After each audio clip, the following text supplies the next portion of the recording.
I think General Rupert Smith has probably taken the necessary precautions, and we certainly have confidence in the manner that he has handled this situation over the last few hours. It's quite different in scale from anything that NATO has done before.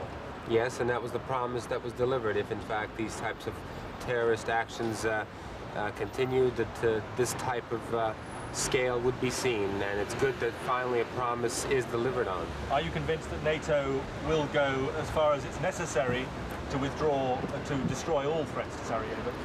It's essential that the heavy weapons surrounding Sarajevo either be withdrawn or be destroyed. That may take a little bit of time, and obviously we'll find out over the next few hours, maybe the next day, as to how effective this has been. But it is an exclamation point. Do these strikes meet the criteria set by yourself and by President Izetbegovic for active involvement in the American-led peace initiative? Actually, last night we sat down with the American team on the commitment that this type of action would take place. Obviously, we are actively involved, but we do really insist that the heavy weapons around Sarajevo be removed, that this threat be once and for all finished to the civilian population of Sarajevo. We'll have to see how effective that is, but I think you can gather that we have been quite active in participating in the peace process, and the American team, I think, has left quite satisfied with our participation, our commitment to peace, and they're on their way to Belgrade right now. How do you see the process going forward now?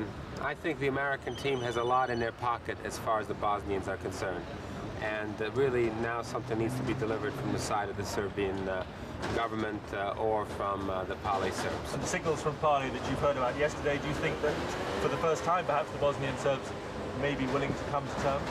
No, we've heard those signals before. They were of course meant to confuse. We'll see how sincere they are today and over the next few days as the peace process continues. Clearly the real focus on the Serbian side is Belgrade.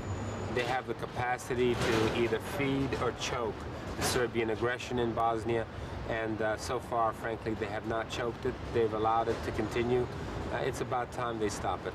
Would you actually have preferred to have been in Sarajevo overnight? After Monday's massacre, I think the people of Sarajevo were all very much psychologically relieved to know that the world had not forgotten them.